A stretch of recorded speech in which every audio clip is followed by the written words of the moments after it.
우리가 이사야서 46장과 47장을 볼 것입니다.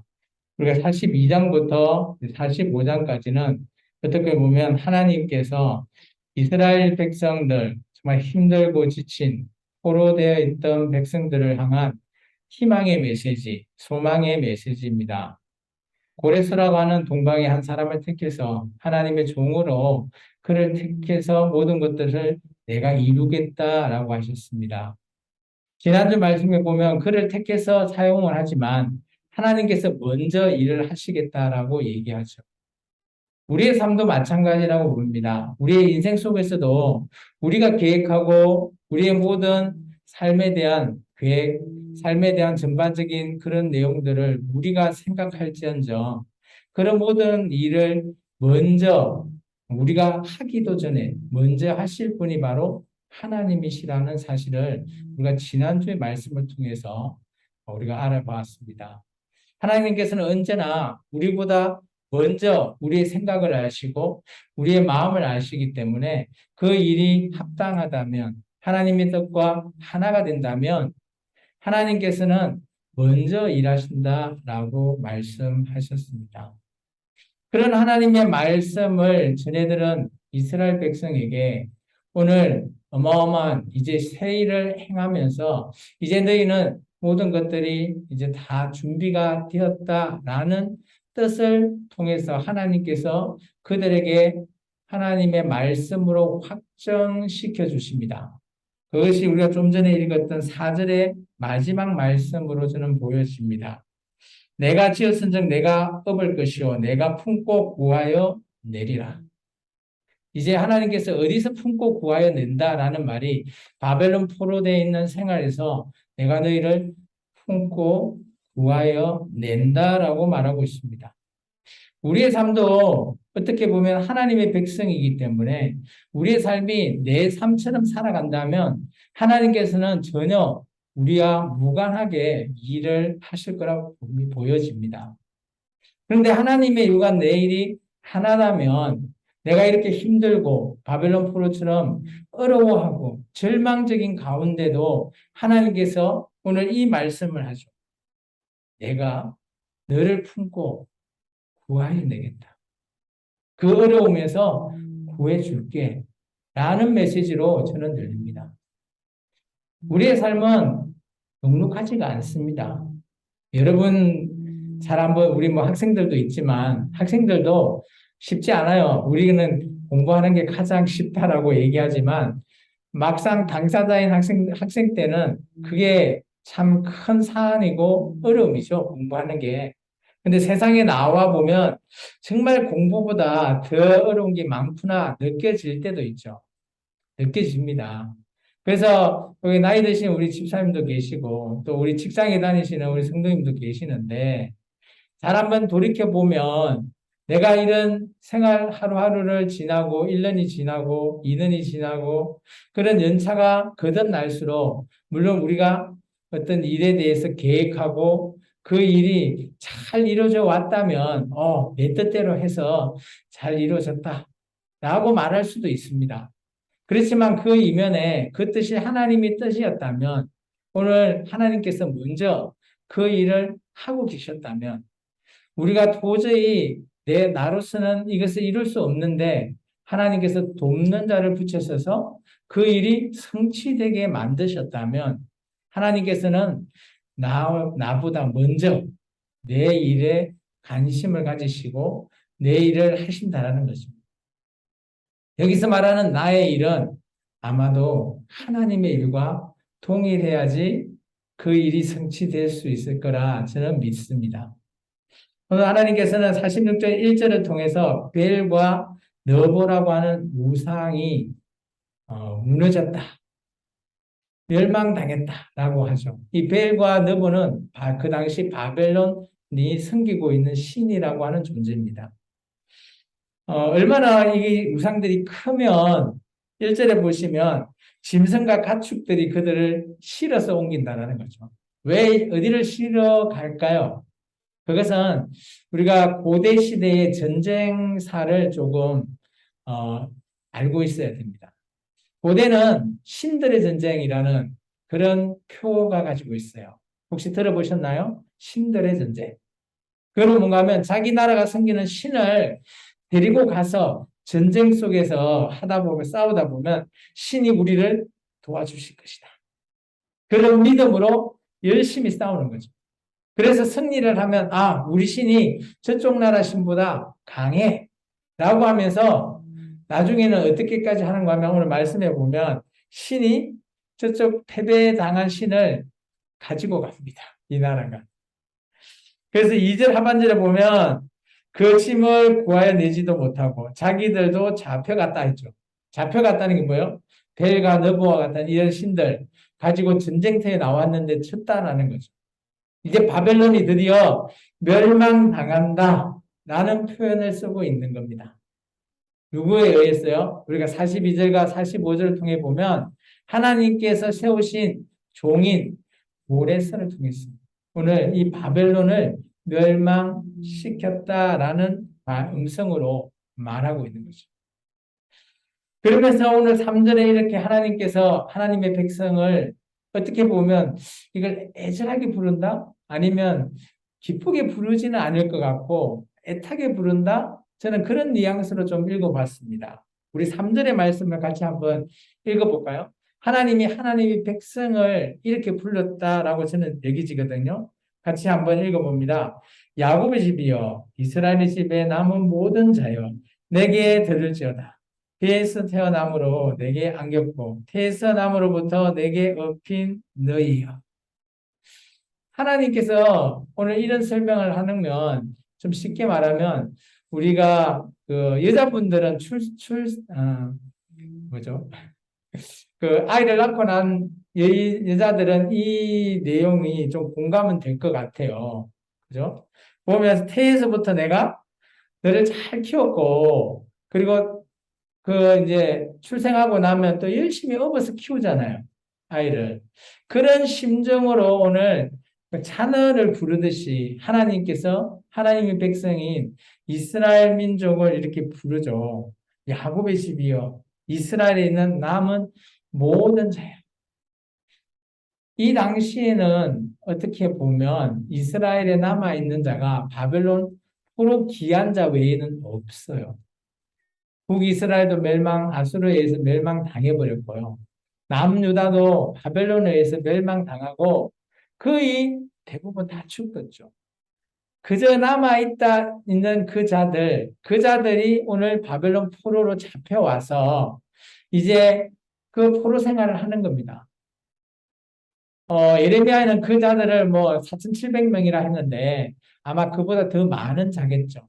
근데 그 4,700명은 아마 하나님의 뜻을 따라 살아가는 자, 그리고 오늘 이렇게 하나님께서 이제 다시 한 번 더 예루살렘에 돌아가자.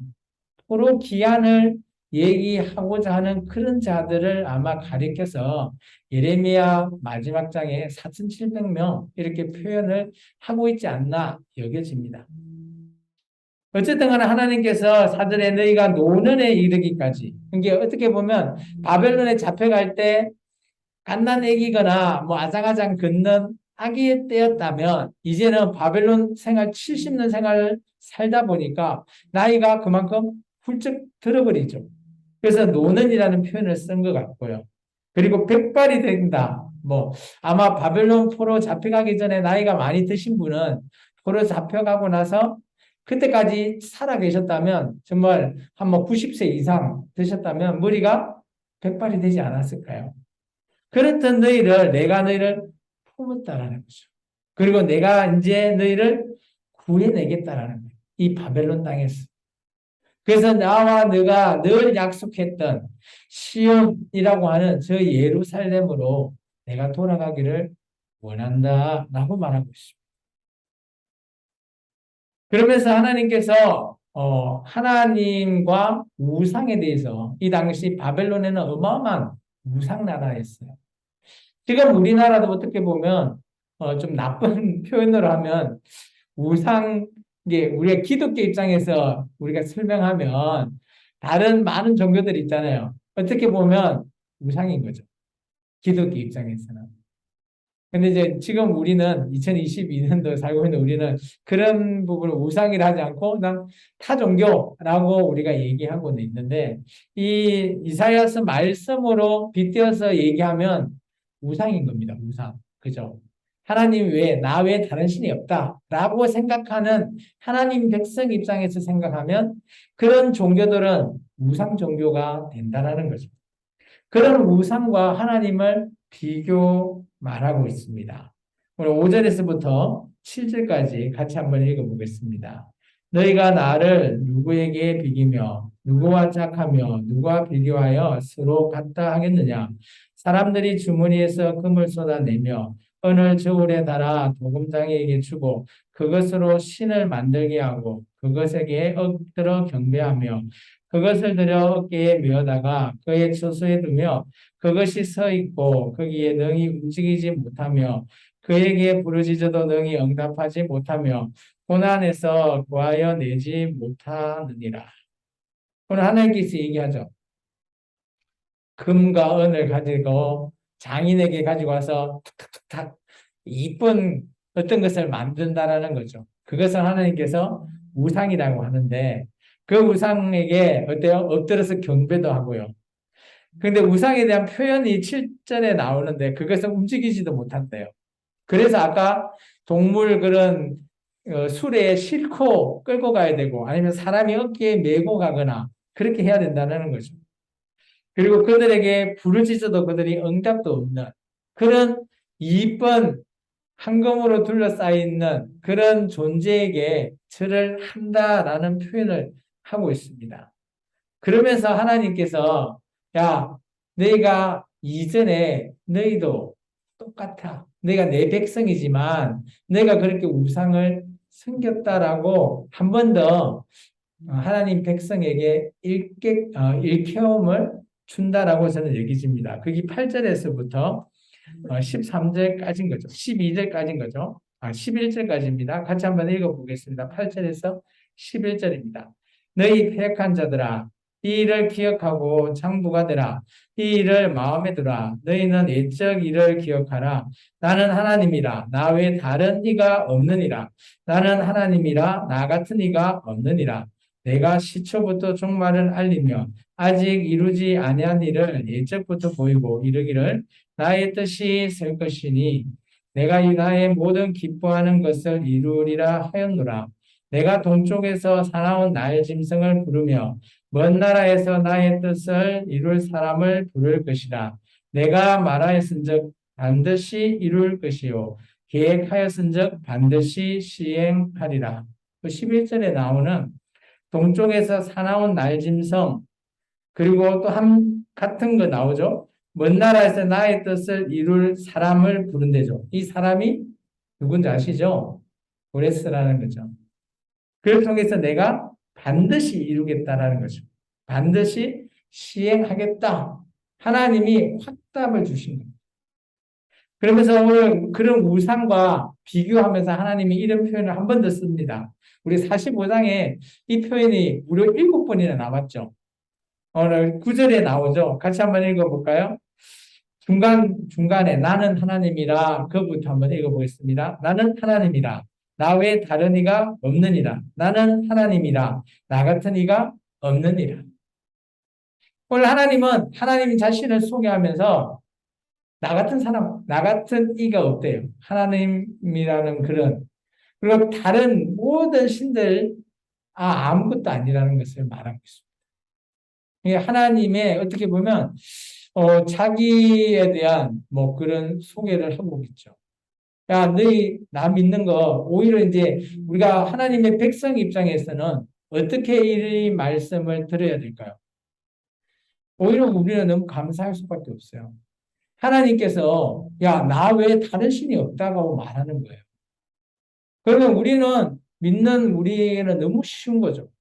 나는 이 하나님만 믿으면 된다는 거지. 다른 뭐 눈을 돌릴 이유도 없는데 이스라엘 백성이 어떻게 했습니까?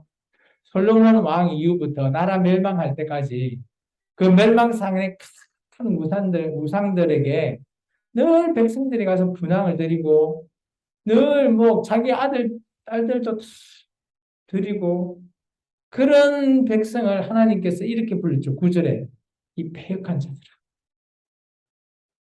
하나님 보시기에도 하나님의 백성인데 야, 나 외에 아무 신도 믿지 말라. 나만 잘 믿으면 된다라고 했지만 다윗에게 그렇게도 얘기했잖아요. 근데 솔로몬이 그죠? 우상을 받아들이다 보니 그 이유는 계속해서 받아들이는 게 자연스러워지. 우리는 여기 좀 명심하면 좋을 것 같아요. 악이라는 것도 그러고요. 죄라는 것도 오늘 우상과 다를 바 없다라고 저는 여기십니다. 우리가 수요 예배 때 로마서를 지금 보고 있죠.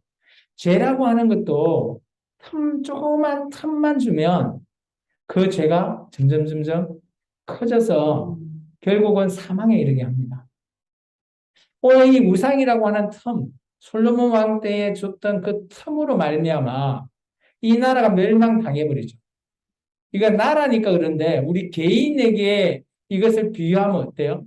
우리가 조그만 틈을 저 사탄에게 내어주면 우리는 예수 믿는다 하지만 쉽게 설명할게요. 천국까지 못하고 지옥행이라는 겁니다. 그러면 우리 매일매일 삶은 이렇게 틈을 내주면 안 된다라는 거예요.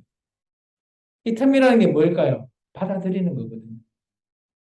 그래서 한결같이 내가 여호와 하나님을 숨기고 내 죽을 때까지 붙들고 살아가는 거 인내의 삶 쉽지 않다라고 하는 거죠. 조금만 눈을 돌려도 보이거든요. 우상들은 우리가 보이잖아요. 근데 여호와 하나님은 보이지 않습니다. 하나님은 살아 계시는데 우리 눈에 안 보이는 거예요.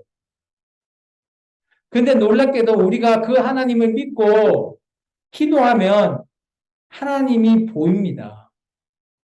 하나님이 나와 함께 하시는 게 보인대도. 말씀을 자세히 보면 우리는 눈을 들여서 우리 눈에 보이는 것만 찾으려고 열심히 그것을 우물을 파듯이 판다면 그 길은 사망의 길이라는 겁니다. 오늘 이런 이스라엘 백성처럼 패역한 자로 그냥 나갈 뿐이에요. 그런데 하나님께서 그런 패역한 백성에게도 기회를 주시죠. 우리는 여기에 너무 감사해야 됩니다. 그래서 우리 교회에 오면 회개하시잖아요. 하나님 잘못했습니다.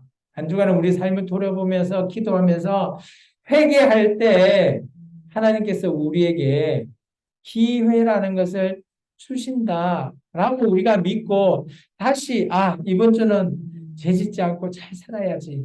우리가 결단하지 않습니까? 왜 그런 생각을 우리가 가질까요? 오늘 저는 이런 말씀, 오늘 우리가 이제 한번 읽어볼까요? 12절과 13절의 말씀, 이런 말씀들이 붙어 있으니까, 우리가 하나님 앞에 회개하면 우리에게도 또 기회가 있겠구나 믿어진다라는 거죠. 같이 한번 읽어볼까요? 12절입니다. 마음이 완악하여 공의에서 멀리 떠난 너희여 내게 들으라. 내가 나의 공의를 가까이 할 것인저 그것이 멀지 아니하나니 나의 구원이 지체하지 아니할 것이라. 내가 나의 영광인 이스라엘을 위하여 구원을 시온에 베풀리라. 이 원의 뜻을 약간 제가 설명드리면 이건 1차적인 이스라엘 그 패역한 백성들에게 하나님께서 말씀하셨는데 너희가 마음이 완악해서 마음이 악해서 하나님을 떠나 있는 거예요. 이스라엘 포로 생활을 하고 있는데도 하나님이 백성이라고 하는데 그런 백성에게 하나님께서 내가 공의로 너희와 다시 함께 하면서 이제 새롭게 시작하겠다. 그러면서 이전에 너희가 악했던 것 이제 내가 덮어주겠다. 그리고 새로 시작하자. 그러면서 내가 너의 이스라엘이라고 하는 그 시온에서 새로운 구원, 여기서 구원은 이스라엘 나라에서 하나님 뜻대로 새로운 나라로서 새로운 삶을 자유의 삶, 지금 포로된 자의 삶이 아니라 자유로운 삶에서 나와 함께 다시 시작하자라고 하는 기회를 주는 말씀입니다. 이것은 이스라엘 백성이 하나님 잘못했어요. 회개한 것도 아닌데 마음이 완악하잖아요. 그런 백성이지만 하나님이 저 모세 때 언약을 맺은 그 시내산 언약을 기억하면서 그래도 남아있는 이 완악한 백성을 데리고 그래 내가 한 번 더 기회 줄게 라는 말씀이에요. 오늘날 저희와 여러분은 어떻습니까? 시내산 언약을 맺은 백성입니까? 아니죠. 그러면 우리는 이 말씀이 왜 우리와 관계가 있습니까? 우리는 예수 그리스도와 새로운 언약을 맺은 백성이에요. 그렇기 때문에 이 말씀이 우리와 관계가 있대도요. 우리도 언약의 백성입니다.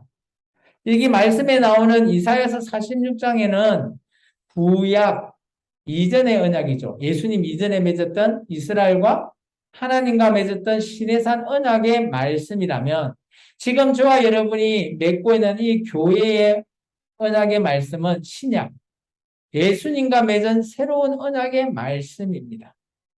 이 말씀은 어떻게 보면 동일한 그런 말씀이에요. 그래서 하나님께서는 언제나 오늘 얘기하시죠. 13절에 보면 나의 공의. 하나님은 하나님의 나라를 다스리는 표로서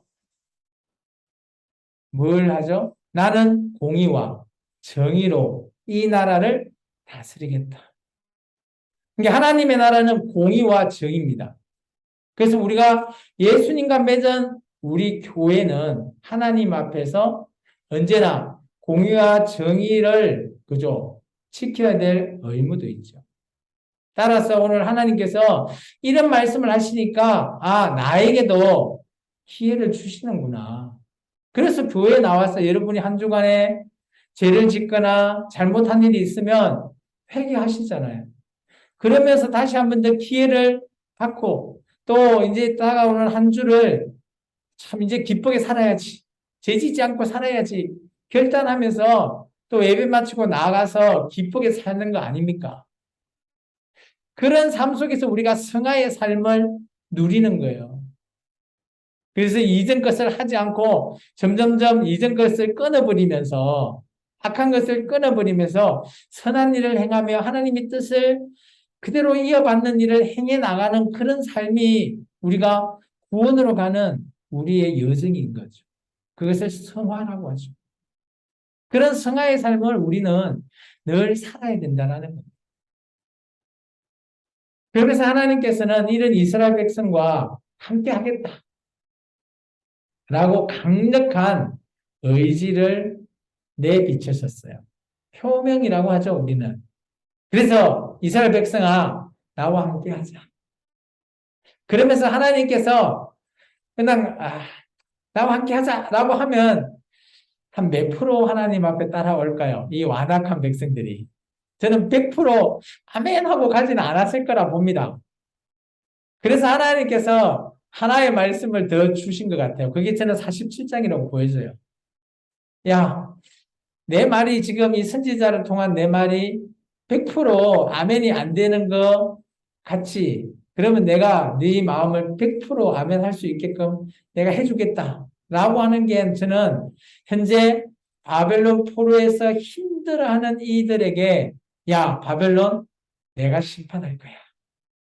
내가 멸망시킬 거야. 라고 하는 메시지를 저는 덧붙였다고 보여집니다. 그런 이런 메시지를 들으면 어떨까요? 하나님이 다 하시네. 조금 더 확신이 차죠. 우리가 어떤 뭐 재판을 할 때 증인도 증거도 막 여러 가지를 들이대면서 저 무죄예요 라고 하잖아요. 그러나 우리가 말로만 무죄입니다. 제가 안 했어요 라고 말을 하면 3자 입장에서는 신빙성이 좀 떨어지죠. 그런데 증거가 될 만한 물품이나 사람을 내세워서 이 사람 무죄 맞아요 라고 한다면 좀 더 3자 입장에서 들으면 어떨까요? 확신이 차겠죠. 저는 그래서 47장은 그런 부분으로 아마 붙여놓지 않을까라고 생각되어요. 47장을 읽어보면 바벨론 나라가 내가 하나님이 심판을 통해서 멸망시키겠다라는 내용이에요. 어렵지가 않습니다. 말씀도 뭐 그렇게 길지 않습니다. 그래서 우리가 한번 47장은 다 같이 한번 같이 읽어볼까요? 뭐 어려운 내용이 없으니까요. 같이 읽겠습니다. 처녀딸 바벨론이여 내려와서 티끌에 앉으라. 딸 갈대하여 보좌가 없어졌으니 땅에 앉으라. 내가 다시는 곱고 아리따다 일컬음을 받지 못할 것임이라. 맷돌을 가지고 가루를 갈고 너를 벗으며 치마를 걷어 다리를 들이내고 강을 건너라. 내 속살이 드러나면 내 부끄러운 것이 보일 것이라. 내가 보복하되 사람을 아끼지 아니하리라. 우리의 구원자는 그의 이름이 만군의 여호와 이스라엘의 거룩한 이시니라. 딸 갈대하여 잠잠히 앉으라. 흑암으로 들어가라. 내가 다시는 여러 왕국의 여주인이라 일컬음을 받지 못하리라. 전에 내가 내 백성에게 노하여 내 기업을 욕되게 하여 그들을 내 손에 넘겨 주었거늘 내가 그들을 긍휼히 여기지 아니하고 늙은이에게 내 멍에를 심히 무겁게 메우며 말하기를 내가 영영이 여주인이 되리라 하고 이 일을 내 마음에 두지 아니하며 그들의 종말도 생각하지 아니하였도다. 그러므로 사치하고 평안히 지내며 마음에 이르기를 나뿐이라 나 외에 다른 이가 없도다. 나는 갑으로 지내지 아니하며 자녀를 잃어버리는 일도 모르리라 하는 자여 너는 이제 들을지어다. 한낮에 갑자기 자녀를 잃으며 과부가 되는 이 두 가지 일이 내게 임할 것이라. 내가 무수한 수술과 많은 주문을 빌릴지라도 이 일이 온전히 내게 임하리라. 내가 내 악을 의지하고 스스로 이르기를 나를 보는 자가 없다 하나니 내 지혜와 내 지식이 너를 유혹하였습니다. 내 마음에 이르기를 나뿐이라 나 외에 다른 이가 없다 하였으므로 재앙이 내게 임하리라. 그러나 내가 그 근원을 알지 못하는 것이며 손해가 내게 이르리라. 그러나 이를 물리칠 능력이 없으며 파멸이 후련히 내게 임하리라. 그러나 내가 알지 못할 것이니라. 이제 너는 젊어서부터 힘쓰던 주문과 많은 주술을 가지고 맞서보라. 혹시 유익을 얻을 수 있을지, 혹시 놀라게 할 수 있을는지, 내가 많은 계략으로 말미암아 피곤하게 되었도다. 하늘을 살피는 자와 별을 보는 자와 초하는 날에 예고하는 자들에게 일어나 내게 임할 그 일에서 너를 구원하게 하여 보라. 보라 그들은 초계 같아서 불에 타리니 그 불꽃의 세력으로 스스로 구원하지 못할 것이라. 이 불은 덮게 할 숯불이 아니요 그 앞에 앉게 할 만한 불도 아니니라. 내가 같이 힘쓰던 자들이 내게 이같이 되리니 어려서부터 너와 함께 장사하던 자들이 각기 제 길로 흩어지고 너를 구원할 자가 없으리라. 결론을 딱 내시죠. 마지막에 너 구원할 어떤 자, 어떤 신 없을 것이다. 하나님의 확신, 확신에 찬 선포. 우리는 이런 선포를 좋아하지 않습니까? 예수님께서 오늘 우리에게 늘 선포하시죠. 그죠? 너 십자가 지고 나를 따라와라. 오늘 우리의 가는 길이 십자가의 길 맞습니까? 혹여나 우리는 너무 힘들어서 진짜 이 길이 내가 가야 될까 고민할 때도 있을 거라 보여집니다.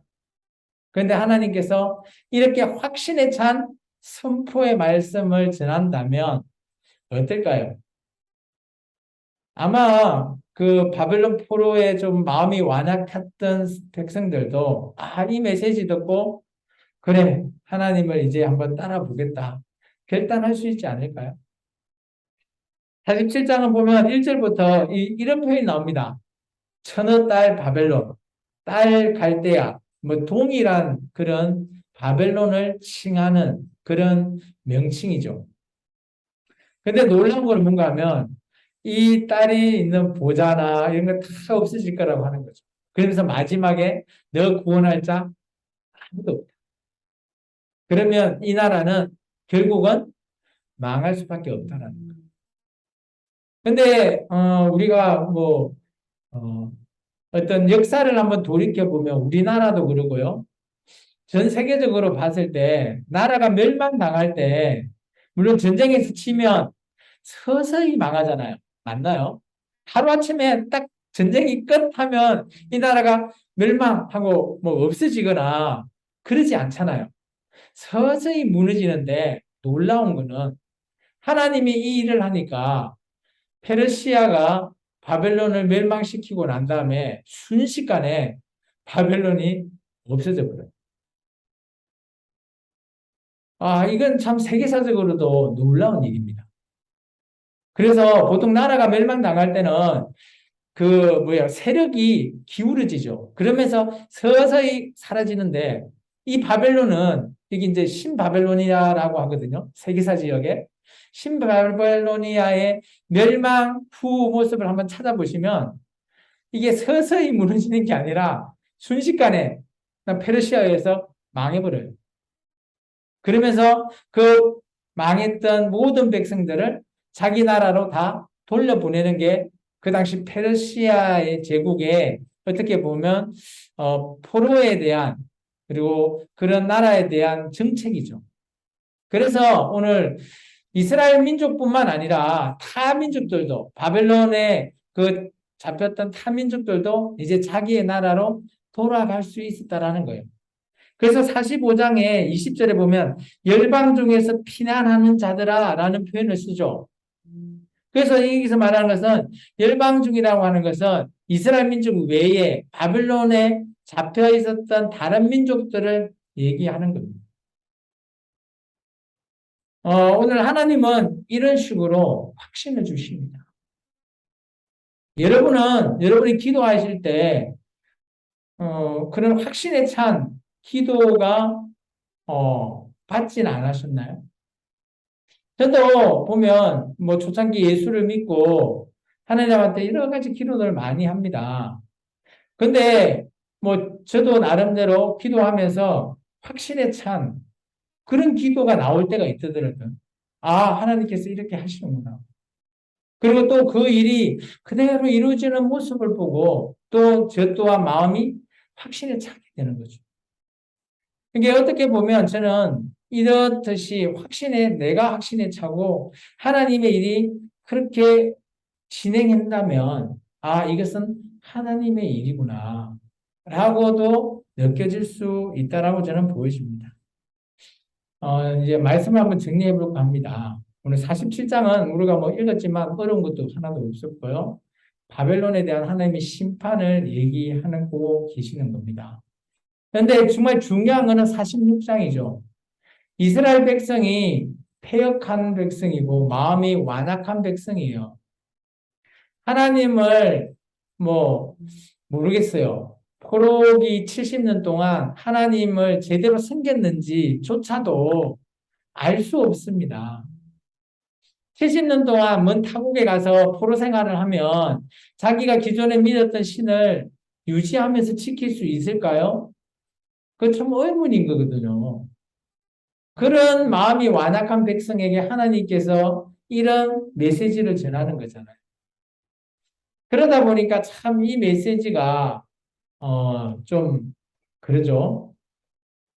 그런 백성이지만 하나님께서는 함께 하겠노라 하나님의 강한 의지가 담겨 있는 메시지라 보여집니다. 저는 여기에 우리에게도 조그마한 어떻게 보면 희망의 메시지라고 저는 보여져요. 내가 일주일 동안 하나님을 얼마만큼 많이 늘 생각하는 건 아니잖아요. 그렇지만 하나님께서 내가 조금 하나님의 일을 생각하지 않고 내 일을 보고 있더라도 하나님께서 또 이런 백성들에게 하는 메시지를 보면 나에게도 하나님이 좀 관심이 계시는구나. 그런 것들도 조금 좀 생각이 되어지더라고요. 그래서 저는 한 세 가지 정도 우리 입장에서 봤을 때 이 말씀을 어떻게 적용해 볼까 생각해 보았습니다. 첫 번째, 우리 교회죠. 저와 여러분은 교회입니다. 물론 우리가 생명나무 교회라고 이렇게 밖으로는 얘기하고 있지만 우리 한 명 한 명이 그죠? 예수님께서 얘기하셨죠. 교회입니다. 이런 교회인 우리는 오늘 이 말씀을 보면 하나님의 백성이 어땠어요? 하나님을 버리고 우상을 섬기는 그런 패역한 자가 되었잖아요. 그리고 바벨론 70년 동안 하나님을 아마 몰랐을 사람들도 많았을 거예요. 그렇게 마음이 완악한 자가 되었을 수도 있을 겁니다. 그런 자에게도 하나님께서 기회라는 걸 주셨잖아요. 그렇다면 저는 물론 우리가 지금 교회에서 예배드리는 여러분은 전혀 이러지 않을 거라 봅니다. 그래도 우리가 매일매일 우리의 삶은 교회는 우리가 어때요? 패역하거나 완악하지 되지 않기를 기도하시라는 거예요. 내가 혹여니 내 생각으로 너무 집중해 있으면 이것은 하나님 앞에 완악하는 것이 됩니다. 하나님을 좀 기억하지 않고 하나님 길을 뭐 조금 뭐 예배를 드리고 안 드리고 문제가 아니고요. 우리의 마음의 문제. 뭐 일을 하거나 해서 주의를 뭐 지키지 못하더라도 매일매일 그 자리에서 기도하면서 하나님을 찾는다면 그 사람은 완악한 백성이 아니에요. 그런데 뭐 일주일에 한 번 예배에 나오지만 매일매일 삶이 나 내 뜻대로 산다? 라고 한다면 이 백성이 오히려 저는 완악한 자가 아닐까 생각됩니다. 그래서 우리가 패역한 자, 완악한 자가 되지 않기를 늘 하나님께 기도하시라. 저는 그렇게 적용해 보는 것 옳다라고 봅니다. 두 번째, 아까 제가 47장의 내용을 전반적으로 보면 제가 이거 설명을 안 드렸는데 바벨론이 어때요? 아, 나는 이제 멸망당하지 않아. 이렇게 큰 나라가 어떻게 멸망당해? 라고 하는 그들의 교만함. 또 어떻게 보면 그들이 너무 안이하기 때문에 너무 무지한 그런 백성들이었다라고 저는 보여집니다. 그런 백성들이기 때문에 아마 하나님께서 심판하셨겠죠. 교만과 무지는 어떻게 보면 악의 길을 가게끔 인도한다는 거예요. 호세아서 우리가 지난해 우리가 봤지만 하나님을 아는 지식, 무지 때문에 그도 그 백성들이 멸망의 길을 걸었듯이 북이스라엘이 오늘 우리가 물론 바벨론은 좀 더 목이 곧던 교만함이 더 컸을 거라 보십니다. 그렇지만 또 하나님을 알지 못하는 무지 또한 그죠? 하나님의 길로 가는 게 아니라 저 사탄의 악한 길로 우리를 인도한다라는 거예요. 이건 정말 중요합니다. 그래서 교회에 나오면 제가 여러분에게 왜 성경을 읽게 하고 성경의 말씀을 왜 생각을 해봐야 되는지를 얘기하는 이유가 여기 있는 거예요. 우리가 무지하거나 우리가 교만해진다면 우리는 아무리 기도 열심히 하고 뭐 하나님 앞에 뭐 헌금 잘하고 그런 교회 생활 잘한다고 우리가 악의 길로 안 간다? 아니라는 거죠. 이전에 뭐 바리새인들 앞에서 예수님이 이런 얘기했죠. 그죠? 독사의 자식. 그들은 신앙생활 잘해요. 11조도 잘 드리고요. 근데 예수님께서 독사의 XX야 라고 하죠. 왜 그랬을까요? 그들이 하나님을 오해하고 그들이 교만했기 때문이라는 거예요. 오늘 교회인 우리는 절대 그러지 맙시다. 세 번째, 하나님께서 우리에게 기회 주시죠. 저는 이 말씀에 조금 46장의 이 말씀에 조금 꽂혔어요. 하나님은 우리를 품고 구하여 내셨다. 오늘 저와 여러분이 이 상태입니다. 우리가 예수를 그냥 믿은 것 같습니까? 하나님께서 지금 우리를 품고 구하여 내셨기 때문에 여기 생명나무 교회에 앉아서 하나님께 예배할 수 있는 겁니다. 여기 계신 분 다 세례 받으셨잖아요. 이것이 하나님께서 우리를 그저 저 사탄의 세상 속에서 건져내십니다. 꼭 기억하시기 바랍니다. 오늘 이스라엘 백성이 포로 생활에서 하나님께서 구하여 내시듯이 오늘 지금 어떻게 보면 뭐 우리는 포로 생활을 하지 않고 늘 자유롭지만 이 생활 속에서도 사탄의 길을 가지 않고 우리가 하나님의 뜻에 갈 수 있는 길을 제시해 주신 그런 하나님의 품으시고 구하여 내신 그 사랑하심 꼭 기억하셔야 된다는 거죠. 그래서 한 세 가지 정도 한 주간에 우리가 기도를 드릴 때 이런 생각을 가지고 우리의 삶 속에서 하나님 앞에 늘 산제사로 우리를 드릴 수 있는 저와 여러분이 되기를 주 이름으로 축원합니다. 기도하겠습니다.